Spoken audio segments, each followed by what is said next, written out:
Halo, Assalamualaikum warahmatullahi wabarakatuh. Berjumpa lagi bersama saya Suci Lestari. Pada konten kali ini, saya akan mengapresiasi puisi karya Adita P yang berjudul Bumi. Nah, buat yang penasaran, silahkan simak video ini sampai selesai ya. Tapi sebelum masuk ke videonya, jangan lupa tekan tombol like, comment, share, dan subscribe agar tidak ketinggalan video-video saya yang berikutnya.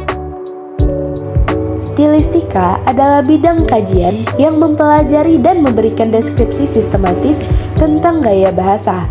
Menurut Aminuddin, tahun 1995 halaman 3, stilistika adalah suatu kajian yang digunakan untuk memudahkan, menikmati, memahami, dan menghayati sistem tanda yang digunakan dalam karya sastra. Berfungsi untuk mengetahui ungkapan ekspresif yang ingin diungkapkan oleh pengarang.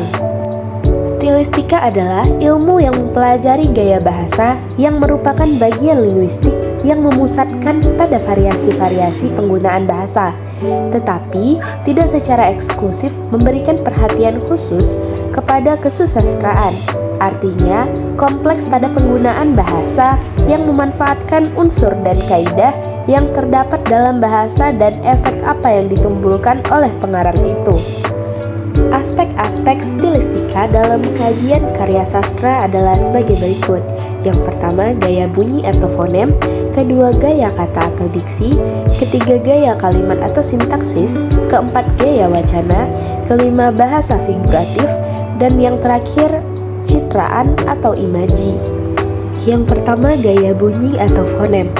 Fonem yaitu unsur lingual terkecil dalam satuan bahasa yang menimbulkan atau membedakan arti tertentu.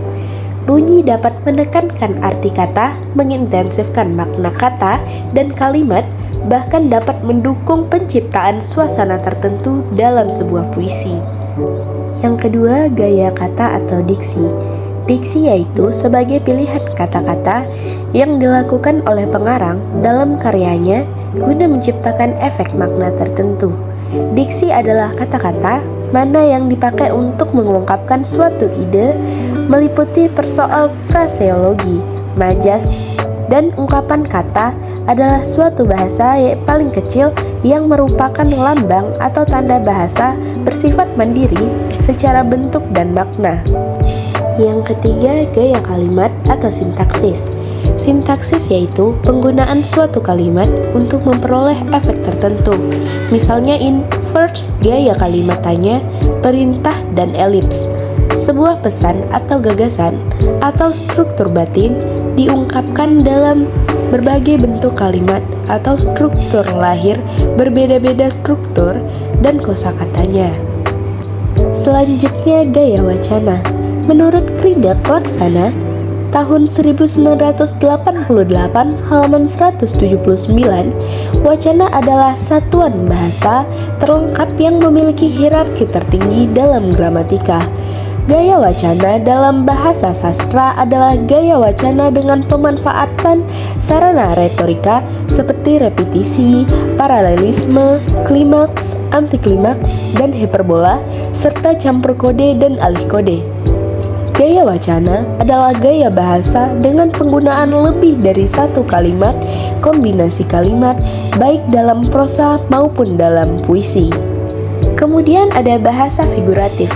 Bahasa figuratif merupakan cara pengarang dalam memanfaatkan bahasa untuk memperoleh efek estetis dengan mengungkapkan gagasan secara khas yang menyaran pada makna literal.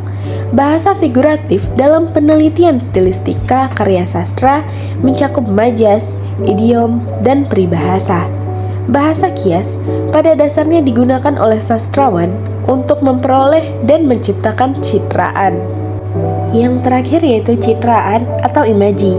Citraan dalam karya sastra berperan penting untuk menimbulkan pembayangan imajinatif, membentuk gambaran mental, dan membangkitkan pengalaman tertentu pada pembaca. Selanjutnya, kita akan membahas bagaimana sih penerapannya dalam sebuah karya sastra dalam puisi Bumi karya Adita P ini. Yang pertama, gaya bunyi atau fonem. Pada bait pertama, terdiri atas dua baris.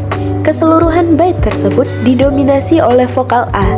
Bait kedua pada baris pertama didominasi oleh vokal U dan I. Bumi, ya bumi. Langkah demi langkah menginjakan kaki ke bumi.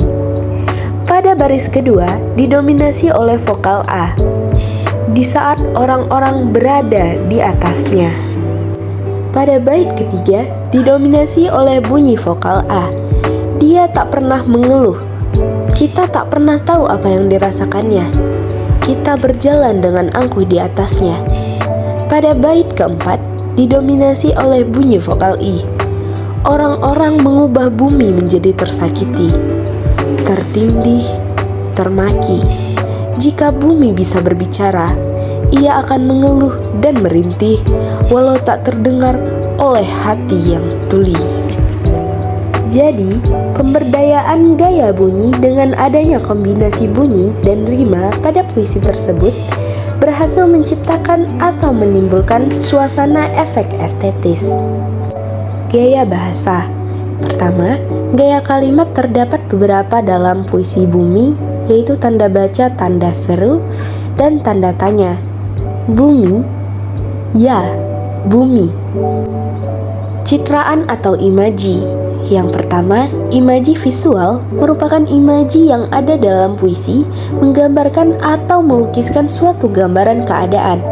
Bait keempat pada baris pertama dan kedua yang berbunyi, orang-orang mengubah bumi menjadi lautan api. Yang kedua, imaji kinestetik, yaitu citraan gerak untuk menghidupkan gambaran dalam puisi dengan objek benda mati yang seolah-olah bergerak seperti manusia. Pada bait pertama dan kedua, langkah demi langkah menginjakan kaki ke bumi. Majas. Yang pertama, majas personifikasi adalah majas yang membandingkan manusia dengan benda mati. Dalam puisi terdapat pada ia akan mengeluh dan merintih, di mana diperlihatkan bumi itu akan mengeluh dan merintih, yang dimana bumi adalah planet yang tidak punya perasaan dan perasaan itu hanya dimiliki oleh manusia. Yang kedua, majas metafora, yaitu membandingkan dua objek yang berbeda namun memiliki sifat yang serupa. Pada puisi ini terdapat pada bait termaki dan tersakiti, di mana kata termaki dan tersakiti merupakan objek yang berbeda namun memiliki sifat yang serupa, di mana jika dia termaki sudah pasti dia tersakiti, dan jika dia tersakiti bisa disebabkan oleh makian atau hal yang berkaitan dengan itu. Kata yang bertentangan dengan fakta dan kenyataan yang ada. Pada puisi ini terdapat pada bait orang-orang mengubah bumi menjadi lautan api. Pada bait ini terlihat seperti kata-kata biasa, namun ini merupakan sindiran halus di mana memiliki maksud manusia perlahan merusak bumi dengan mencemari dan mengacaukan ekosistem yang ada di bumi sehingga terjadi pemanasan global. Baik, cukup sekian apresiasi puisi saya mengenai puisi Bumi karya Andi Tape. Terima kasih telah menyaksikan video ini sampai selesai ya. Jangan lupa tekan tombol like, comment, share, dan subscribe agar tidak ketinggalan video-video saya yang berikutnya. Assalamualaikum warahmatullahi wabarakatuh.